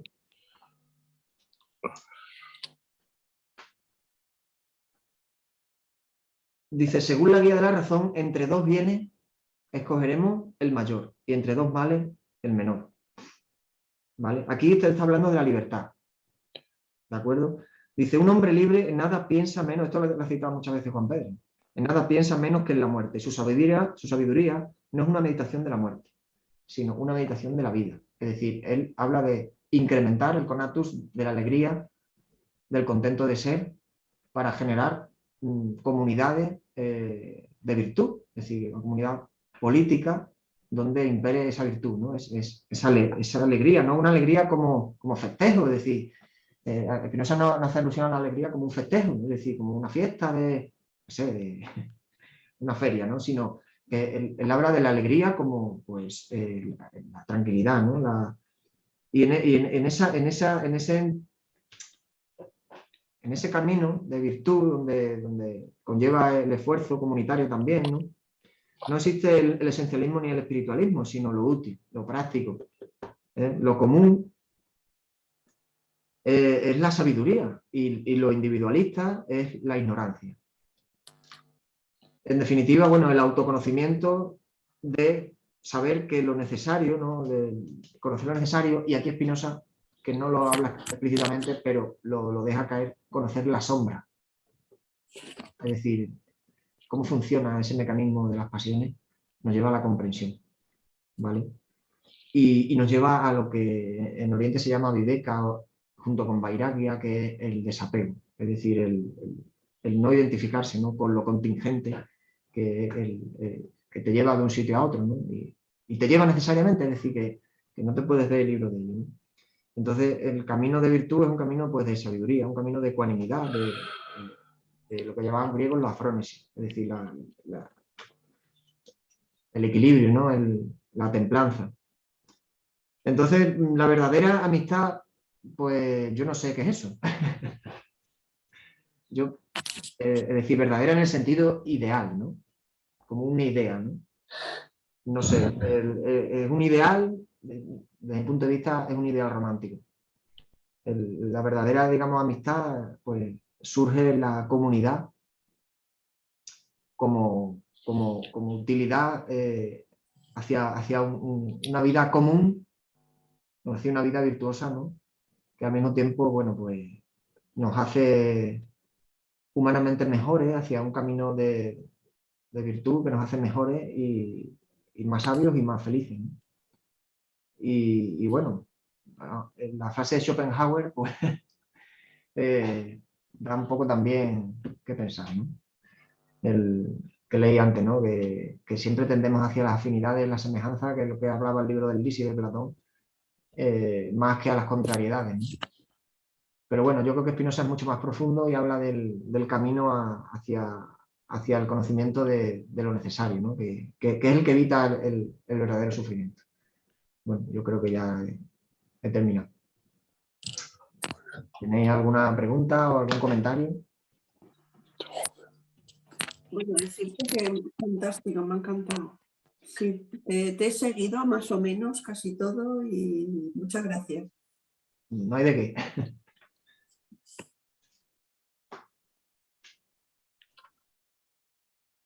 Si a alguien le ha quedado alguna duda o quiere comentar lo que sea sobre... Muchas gracias por tu posición tan clara y tan diáfana, y sobre todo por el esfuerzo de traducir todos los tecnicismos filosóficos que alejan los problemas que todo el mundo tenemos, nos alejan por culpa de esos tecnicismos. Entonces se pueden quitar de alguna manera sin perder la rigurosidad del discurso y acercar aquello que la gente piensa que está muy lejano, como la filosofía, acercarlo a ellos mismos, porque en realidad todo lo que se cuestiona en la filosofía es que son cuestiones que nos cuestionamos cada uno de nosotros, es decir, no es la filosofía, sino en nuestra propia vida. Y en este caso, por ejemplo, sobre lo que has disertado ha sido sobre la amistad y, bueno, la frase de Schopenhauer me parece a mí que es totalmente clarificadora. Pero clarificadora en varios sentidos, ¿no? En primer lugar, de esa frase se saca digamos, una línea que sería pesimista, es decir, bueno, cada cual se va a juntar con el que se le parece. Y entonces, dentro de lo humano, aunque seamos todos humanos, pues tenemos diferentes cualidades que son nuestras virtudes y nuestros defectos. Entonces, dependiendo de las virtudes que tengamos y de los defectos, pues con esos van a ser nuestros amigos, ¿no? Entonces, claro, ahí la base es el deseo, que eso lo manifiesta bien. Pero de ahí surgiría una teoría política, ¿sí? Simplemente lo dejo como línea, ¿no? Que se sugiere. Schopenhauer había leído mucho Spinoza, de ahí se sigue una línea política que sería pesimista en el sentido de decir, bueno, vamos a ver, si juntamos a 100 y hay 2 sabios, esos 2 van a estar juntos, pero si hay 40 borrachines, van a estar juntos, y si hay el resto que son, digamos, la masa, pues se van a juntar. Eso, hombre, si queremos profundizar mucho más en eso, podemos ir a Hannah Arendt y los orígenes del totalitarismo, es decir, ¿por qué hay totalitarismo? Porque hay masa. Entonces nos iríamos a Canetti, el libro Masa y Poder, que es el definitivo. Es decir, vamos a ver, el poder existe porque existimos la masa. De alguna manera es el tema que hemos estado hablando antes del mal, de decir, porque lo permitimos, porque estamos más a gusto, porque como tú mismo has dicho, es que hace falta un esfuerzo, pero es que no lo viene diciendo Sócrates, no lo viene diciendo Buda, etcétera, etcétera, ¿no? Entonces, por partir simplemente del texto ese que me gusta, porque me gusta mucho Schopenhauer, ¿no? Pero luego hay otra parte que es muy importante, que también tú lo has ido describiendo muy bien, que es el tema de la utilidad. Y ahí yo sí que veo un problema. Es decir, a lo que tú llamas útil, lo podríamos llamar hoy desde la ciencia, desde la antropología, de la sociología y la psicología, la biología evolutiva y tal. Es decir, que el hombre es un ser psicobiológico que tiene una cualidad que es social. Es decir, es un animal social. Lo que pasa es que como también es un animal cultural, que es lo mismo, es decir, que te va junto con él, que no está separado, pues la amistad, digamos que no es siempre completa, ¿no? Y ahí está lo del deseo. Es decir, ¿por qué deseamos? Y si recuerdas, eso está muy bien analizado en Platón, en los 2 libros que tú has citado de Platón, sobre todo en el banquete. Es decir, nosotros, y ahí radica el tema de la amistad, y a donde yo quiero llegar. Nosotros somos sociables por necesidad, pero nuestra necesidad es la carencia. Es decir, porque carecemos de algo, necesitamos a otro. Ese sentimiento de carencia es el que nos hace buscar la amistad. Pero cuando buscamos la amistad, como diría Aristóteles, la buscamos por un interés. Y ahí está el tema de la utilidad. La buscamos por un interés. Ahora bien, como tú muy bien has dicho, es decir, cuando el interés se satisface o ya no nos interesa eso, sino que nos interesa otra cosa, pues ¿qué es lo que ocurre? Pues que esa amistad desaparece. Por tanto, existen amistad, ¿eso es amistad? Bueno, si los clasificamos como hace Aristóteles, amistad, Pues sí, pero él lo pone como una amistad muy, muy menor, que tú lo has dicho que es una amistad accidental, es decir, impermanente, que deja, que es y no es decir, que no afecta a mi esencia, es decir, ahora me conviene estar contigo y ahora no me conviene, es decir, ahora me viene bien, no, y no estoy solo, ¿no? Pero claro, el tema es cómo, porque estoy partiendo de la frasecita que nos ha citado de Schopenhauer, intentando unir todo y sacar una teoría política de eso. Es decir, la cuestión es, bueno, ¿cómo podemos formar una sociedad basándonos en la amistad, como pensaban los griegos? Esa es la cuestión. Entonces, en todo lo que tú has ido señalando, tanto en Platón, basándose en Sócrates, vamos a decir Sócrates, ¿no? Aunque lo escribe Platón, Sócrates, Aristóteles, Epicuro y Spinoza tienen siempre como ideal de la amistad, la amistad del sabio. Pero ¿cuál es la amistad del sabio? Pues la amistad del sabio ya los otros de los otros no digo nada porque lo has dicho tú, lo has explicado muy bien. Está en el hombre libre. El hombre libre de Spinoza, que es lo último que has dicho. Es decir, ¿cómo se llega a ser libre? Es decir, ¿cómo uno escapa a la servidumbre necesaria de los afectos o de las pasiones? Uno solo puede escapar. Y aquí coinciden estos muy interesantes, por lo menos para mí, que es lo que estoy intentando unificar, ¿no?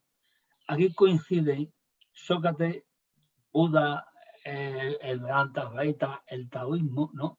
Es decir, solo podemos liberarnos de las pasiones, es decir, del deseo, de nuestra naturaleza del deseo, que también Buda lo decía igual porque claro, lo había aprendido en la tradición hindú, ¿no? Por medio del conocimiento. Y eso es muy importante, porque cuando se dice esa frasecita, hace mucho daño, siente y no piense, eso es tremendo. Para empezar, no hay pensar sin sentir, a no ser que estés haciendo un cálculo, ¿no? Entonces, ¿qué quiere decir eso? Y es la única manera de poder formar una sociedad o una república, digamos, que sea autogobernada. Y es que esos hombres sean libres. ¿Y cómo son libres? Por medio del conocimiento. ¿De qué? De aquello que los tiene esclavizados. Y eso es simple y llanamente someter a examen todo nuestro sistema de creencias. Porque hay muchas creencias, muchas ideas que tenemos que no son más que opiniones. Y es muy interesante la distinción que hay que hacer entre opinión e idea, que la hace Platón y que la vuelve a hacer, y tú la has explicado muy bien, la vuelve a hacer Spinoza. Vamos a ver, una opinión es algo que te convierte en siervo. La servidumbre humana, es el 4º capítulo. ¿Pero por qué eres siervo? Porque eres ignorante. Una opinión es lo que tiene el ignorante, el que no sabe. No el ignorante como un desprecio o un insulto, sino simplemente que no sabe. Es decir, una idea inadecuada, que no se corresponde con lo que es. Entonces, para liberarte de esa opinión que te hace actuar de tal manera que te lleva a dukkha, al sufrimiento, tienes que conocer, comprender. Y eso te lleva a la liberación por medio de la autoindagación y de ver, como tú has dicho, la sombra. Spinoza nunca habla de la sombra, pero Jung lee a Spinoza y dice, aquí en donde Spinoza dice, vamos a comprender de dónde viene nuestra servidumbre, esa es la sombra. Así, tal y como lo dice Jung. Y entonces ya con esto termino, es la única manera, porque esto tiene mucho que ver con todas las crisis que ha habido en la humanidad y con la última en la que estamos, que es la definitiva, como se suele decir, ¿no?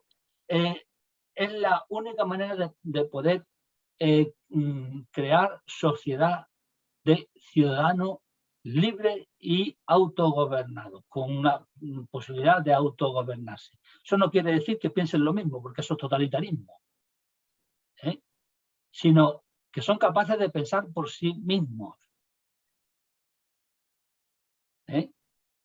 Y entonces nos podríamos autogobernar porque no seríamos esclavos del interés. Y ahí yo discrepo contigo. Cuando tú hablas de lo útil nos puede llevar al interés. Sin embargo, cuando tenemos un conocimiento racional, como habla Spinoza, y tú has explicado, de nuestras pasiones, nos liberamos de esa servidumbre y somos libres. Entonces, es cuando tenemos el conocimiento de Dios, es decir, el tercer nivel del conocimiento. Y entonces es cuando nuestro estado de conciencia, que esto ya no son palabras de Spinoza, expandido. Claro, Pensamos en el nosotros, en la sociedad, no pensamos en yo. Hablo y ya con eso termino. Digamos, es el otro hilo, un hilo, digamos, pesimista, es decir, no se puede porque cada uno de una manera, y el otro hilo es decir, ¿y si lo intentamos? ¿No? Sí, yo estoy totalmente de acuerdo. Además, digamos que esa utilidad que Spinoza a lo mejor bueno, pues es un poco sí pesimista, pero no tanto, no creo que tanto. Yo la veo, digamos, esa utilidad en la despersonalización. Es decir, cuando hay una despersonalización y se tiene la mirada que habla Spinoza de la totalidad, no hay, digamos, no hay un egoísmo. No entra en juego las personalidades o las identificaciones de las personalidades. Entonces, uno comprende y es capaz de estar de acuerdo en lo esencial. Por eso habla digamos, la amistad de los hombres buenos, de los hombres virtuosos, ¿no? De los que se esfuerzan por comprender eso y ver que no tienen diferencia en cuanto a lo necesario. Es decir, las otras diferencias son contingencias y son conveniencias, es decir, hay una convención y esas convenciones se pueden cambiar, se pueden transformar. Claro que él, en un sentido pesimista, porque eso es muy poco, además lo dice, es muy raro. Y por ser tan raro, ¿no? Dice que el filósofo, el sabio, el virtuoso es una rara avis, no abunda, ¿no? Entonces, si digamos, los demás hombres en amistad o en comunidad, no solo el que se entrega, sino el que recibe también se puede unir a eso, ¿no? Para imitar, ¿no? Crear una serie de valores que ensalcen ese tipo de actitudes, ¿no? Spinoza llama el contento de ser, la alegría, ante la necesidad, que es lo que llama Nietzsche el amor fati, es decir, que es que hemos ocultado eso, es decir, es que, como dice Heidegger, estamos en el ente, no en el ser.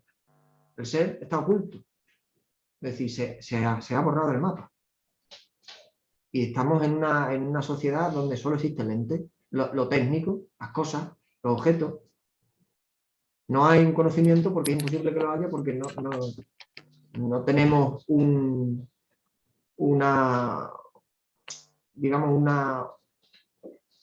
estimulación o un proceso en el que lleguemos a eso, sino que hay una sobreestimulación tecnológica que nos ha convertido digamos, en el homo digitalis o en el homo economicus, ¿no? que también habla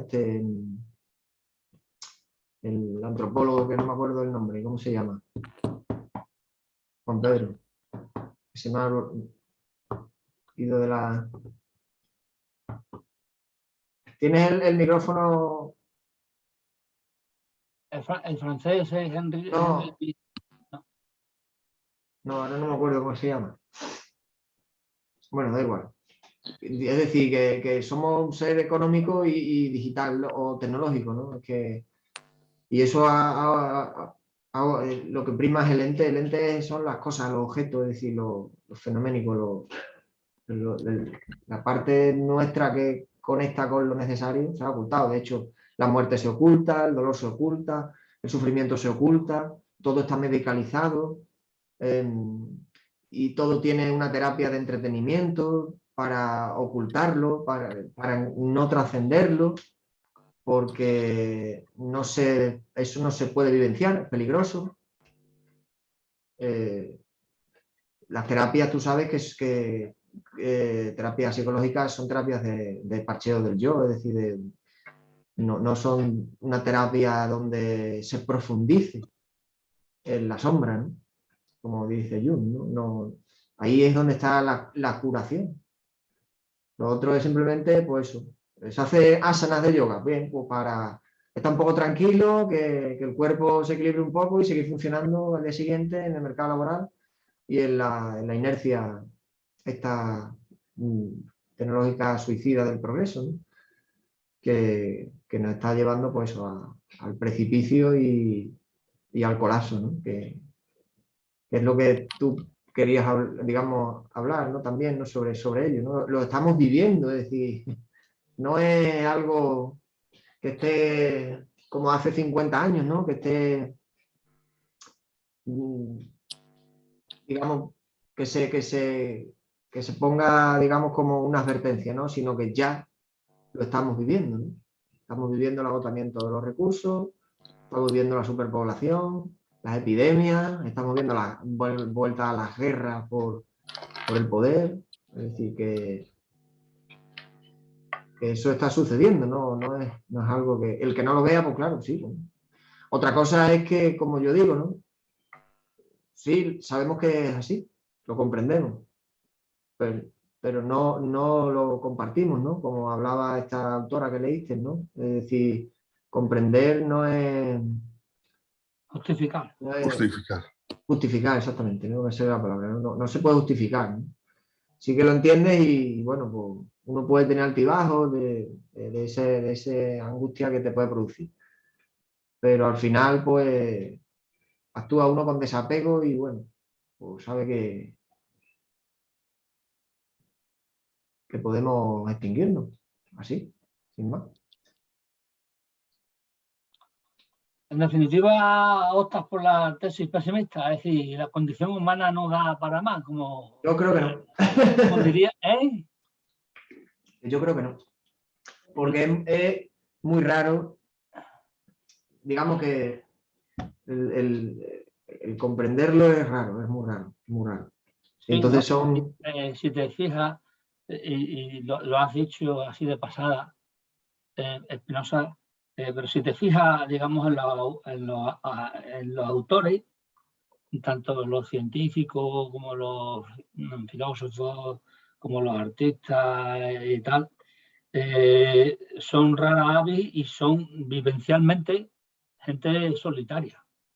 ¿Por qué? Porque encuentran muy poco semejantes a ellos. Y en el principio de tu ponencia dijiste que en la amistad generalmente los semejantes buscan los semejantes, ¿no? No se da eso, se huye de las situaciones incómodas, ¿no? Por lo que sea. Bueno, no nos vamos a meter porque hay una cuestión psicológica que averiguar. ¿Y por qué nos molesta al otro? Que eso sí, hay no una es una cuestión psicológica. Psicobiológica, porque dice que genera oxitocina. Claro. Las relaciones de amistad son placenteras. Son placenteras. Claro, y como son placenteras, cuando no las tienes, las vuelves a buscar. Es decir, y aquel amigo o amiga que te ha producido placer, que es estrictamente físico y lo físico es bioquímico, pues busca ese estado. Pero la cuestión es que ¿habrá una posibilidad de persona liberada en el sentido del que habla Spinoza o del que habla Buda o Sócrates, es decir, del deseo? No hace falta estar tan iluminado, sino mínimamente como para ser consciente de su servidumbre y intentar no caer en esa servidumbre y, por tanto, ser conscientes de que nuestra servidumbre es la que produce la servidumbre de la sociedad en su conjunto. Y, por tanto, liberarnos todos juntos de esa servidumbre o esas pasiones que nos están llevando a donde nos está llevando a donde nos ha llevado.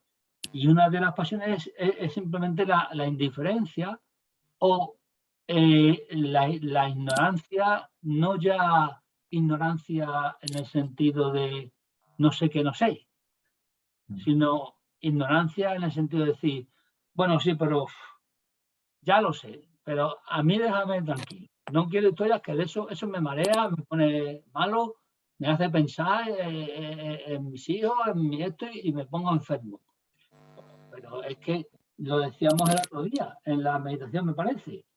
La virtud que el Gosne para pasar de las pasiones a las virtudes es el valor, hay que ser valiente. Claro que nos duele pensar que lo vamos a pasar mal y mucho más nos duele pensar que nuestros hijos lo van a pasar mal cuando lo están pasando ahora de puta madre. Es decir, precisamente porque están viviendo una ilusión que hemos creado entre todos por nuestra ignorancia, lo van a pasar mal, ¿no? Entonces, la cuestión es que... Hombre, lo que dice Juan Pedro de ¿habrá gente suficiente, consciente para crear otra nueva sociedad donde impere la justicia, todo lo que tú has dicho, donde realmente la relación sea amistosa entre la gente que cree en todo, en la bondad, en la virtud? Pero parece ser que no hay gente suficiente, o sea, para llegar a eso. Es que esto me ha recordado a mí una historieta que contaba un poeta que no sé, pero toda la memoria hecha polvo y no me acuerdo de nada, prácticamente ya casi no sé ni cómo me llamo. Pero el poeta hablaba de esta pequeña historia que creaba, decía, una casa en llamas y iba una persona consciente del fuego que había en la casa y le gritaba, salid que os vais a quemar, está la casa ardiendo. Y los de dentro le preguntaban, pero ¿qué tiempo hace fuera? ¿Cómo está? Hace solo. O sea, una cosa así es la estupidez humana. No conozco pues, eso, sí. Sí, no me acuerdo, es de un poeta alemán, me parece que es, que escribía sobre la guerra, me parece, sobre el tema de la guerra. Y claro, eso es lo que nos pasa. Bertolt Brecht, me parece. Bertolt Brecht, esto es. Y yo creo que eso es lo que nos pasa, que estamos, no, si no lo vemos ya claro, me parece a mí que es difícil que nos pongan tan claro. Es que es como dice Spinoza, es que las ideas mezcladas, confusas, te hacen actuar de manera... al no tener claridad de ideas, pues claro, estás en el mundo de las opiniones. Es que es así. El fondo es el egoísmo, ¿no? Claro, porque te estás identificando con la conciencia egoica, no deja. Es que Claro. yo creo que la conciencia egoica es la que no deja que haya claridad de ideas, porque todo lo basamos en las sensaciones. Es como algo muy primitivo, somos como un hombre muy primitivo. Solo a través de nuestras sensaciones no llegamos a la mentalidad del bodhisattva, que es la que nos puede salvar. Es la que puede salvar. La mentalidad no egoica. No buscar lo egoico, que muchas veces en algunas manifestaciones que tú has ido describiendo, sí, de que se basa en el deseo, en la amistad, decía algunos de los, no sé si era Platón, ¿no? Y claro, y tenemos que llegar a algo para que realmente salve al hombre, se cree una sociedad justa, sin esos egoísmos que estamos viendo a diario en la prensa. Es decir, cuando la gente se está muriendo, pues hay una gente que trata de sacar partido de esa y trata de ganar millones de euros a través de las mascarillas o de lo que sea, ¿no? Porque realmente es eso, o sea que o lo que dice Juan Pedro, es decir, sí, yo el que más ve es el que dice, pues sí, yo lo veo, pero a mí déjame tranquilo, mira, es que me estoy ahora tomando una cerveza tranquilo, o bueno, por poner algo, lo que decía la mujer de Pedro, dice, cuando Pedro le hacía la consideración, que lo ponía Pedro, que decía, mira, es que pasa esto, tenemos que llegar a una mentalidad más abierta, el bodhisattva y tal, y su mujer dice, mira, a mí déjame tranquila, que me estás amargando el día. El otro día me dijo mi hija, la pequeña, dice, leyó un de esto que hay por ahí por las redes y eso, que ponen mensajes, y dice, mira lo que pone aquí. Pues como él ya sabe que a mí me gustan muchas veces las sentencias y eso, Claro. y se las digo algunas veces yo de memoria. Dice, mira lo que pone aquí, y pone, dice, combinaciones peligrosas. Dice, no mezclar ignorancia con poder, soberbia con dinero, dice, y tos con diarrea. Eso está muy bien. Sí. Pero tú, Jesús, tú has dicho una cosa que es muy interesante, que Álvaro lo ha explicado bastante también hablando de Spinoza, y es el tema del deseo, porque y has dicho Spinoza señala un montón de veces, cuidado con lo que deseamos, cuidado con lo que deseamos, porque la frase que ha citado Álvaro es una frase muy controvertida y muy compleja. Es decir, no deseamos lo bueno porque sea bueno, sino porque lo deseamos.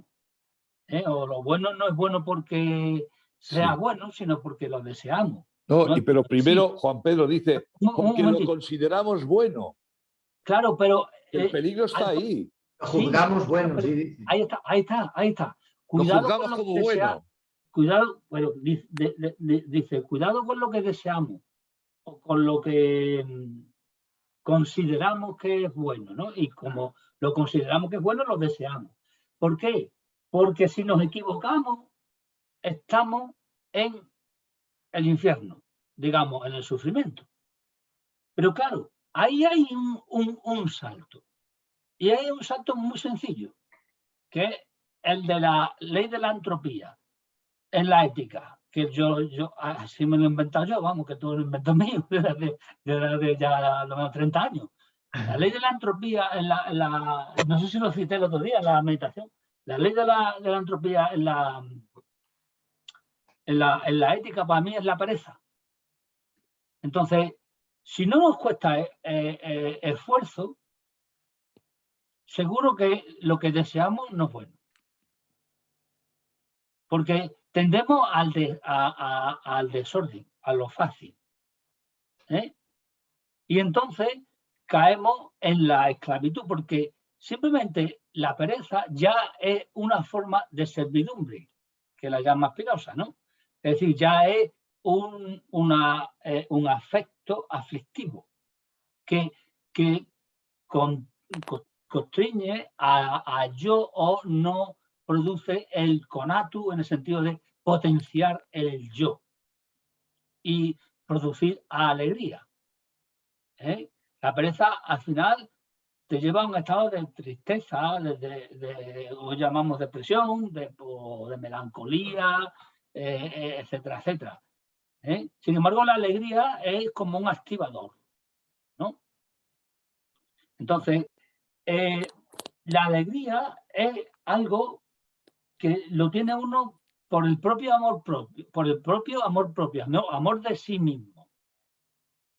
Por eso, todo principio de sanación psicológica tiene que pasar por la compasión, la autocompasión, que dice el budismo, es decir, el amor de sí, que dice Spinoza, o el amor propio, que dice Aristóteles.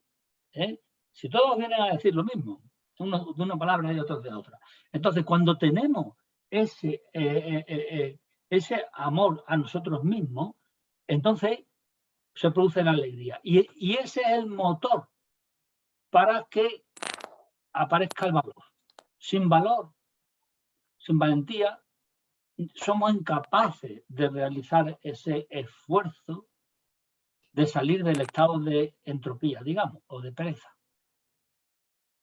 Entonces, aparecen todas esas frases y todas esas justificaciones. No tengo tiempo, a mí no me digas eso que me mareo, a mí no me digas eso que me agobio con lo que le puede pasar a mis hijos.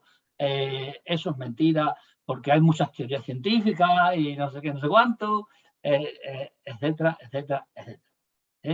Cuando ya no se tratan de teoría, se trata de evidencia. Pero es que también hay un principio psicológico que es un principio de supervivencia. Es decir, si viésemos ese peligro inminente como algo que es absolutamente necesario, pues o bien hacemos lo que estamos haciendo, suicidarnos lentamente, o no tan lentamente, o bien nos suicidamos de forma rápida afuera. ¿Por qué? Porque no somos capaces, y esta es una cosa muy importante que decía ya Nietzsche, y lo decía también un poeta, no me acuerdo, creo que Eliot, ¿cuánta realidad o cuánta verdad es capaz de soportar el hombre? Es decir, ¿cuánta verdad de lo que estamos ya viviendo, como decía Álvaro, es decir, porque es que lo estamos viviendo ya, somos capaces de soportar? Como no somos capaces de soportar tanta verdad, pues nos tomamos una cerveza, como decías tú, y se me olvida y ya está. Y mañana no me acuerdo de esto. Pero sí y luego, o tenemos otra excusa muy, muy importante. Pues tú, ¿cómo vas a arreglar el mundo? ¿Tú solo vas a arreglar el mundo? Pues claro que sí. Cambiando tú solo, puedes cambiar tu alrededor, puedes crear paz, puedes crear relaciones. Es decir, es que es así. Por ejemplo, Riemann, que está en un estado ahora mismo súper pesimista, el último libro que me he leído, que es su último libro de ensayo, bueno, esto lo da por perdido ya, ¿no? Pero, sin embargo, él, a pesar de darlo por perdido, dice, lo que se pueda salvar, hay que salvarlo. Entonces, hay que estar en la brecha. Porque, digamos, es alguien muy vital, es como, digamos, un Nietzsche, es decir, el amor fati, es decir, hay que quererlo todo, aunque sea el fin del hombre, ¿no? Pero, sin embargo, cita a una autora y a un psiquiatra, a una autora que es doctora en filosofía, Joanna Macy, no sé cómo se pronuncia esto bien en inglés, y un psiquiatra. Esta filósofa, que también es budista, también no es filósofa budista, pero digamos que es filósofa y es budista y es una activista por la paz desde hace 50 años y ya tiene 80 y tantos años, ¿no? Luego, psiquiatra, pues asistió a un seminario suyo, un taller, y aprendió sus técnicas, ¿no? Entonces, tiene un libro escrito que se llama Esperanza Activa. No se ve nada. No se ve nada. No se ve borroso. Sí, Sí, se ve borroso. Bueno, da igual. es por el fondo que le tengo puesto a eso. Lo pones luego una foto y ya está. Sí, Lo pones luego una foto en el grupo. Lo pongo luego. Esperanza Activa. Y esto es un libro muy práctico. Es decir, Esperanza Activa y cómo enfrentarse al desastre mundial sin volvernos locos. Claro, ¿Cómo enfrentarse a qué? ¿Cómo enfrentarse al desastre mundial? Al desastre.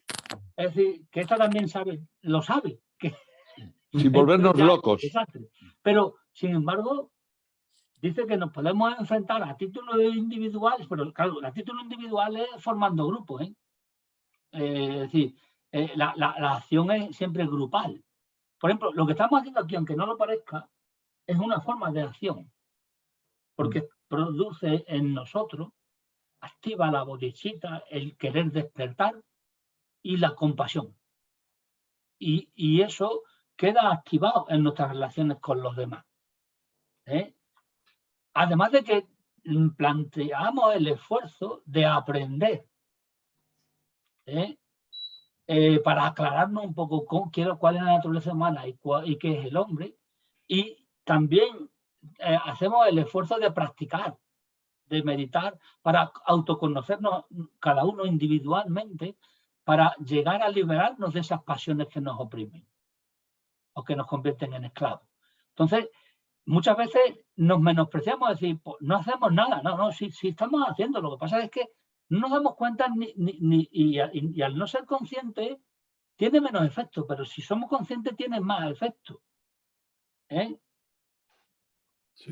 Nelson Mandela en la cárcel se le ocurrió una idea, es decir, vamos a ver cómo podemos resolver esto simplemente sin derramamiento de sangre. O con lo mínimo posible, o con lo que sea simplemente accidental. Solo con palabras. Y al cabo de 25 años, es que hay que tener paciencia, al cabo de 25 años, pues encontró a alguien con el que pudo dialogar. Y se acabó el apartheid. Por lo menos el aspecto más fuerte del apartheid, porque claro, las cosas no se resuelven así como así, ¿no? Ni siquiera en las sociedades democráticas que llevan 200 años existe igualdad, fraternidad, ni libertad, ni nada. Pero bueno, no sé si me entendéis. Sí, pero el esfuerzo de Mandela fue el conocimiento no solo de él mismo, sino de sus enemigos. Eso. Que también, yo me pregunto, ahora en el estadio de la guerra de Ucrania, si los ucranianos ahora no verán que algo pudieron hacer ellos con sus enemigos antes de llegar al punto de ruptura, al punto de la guerra total.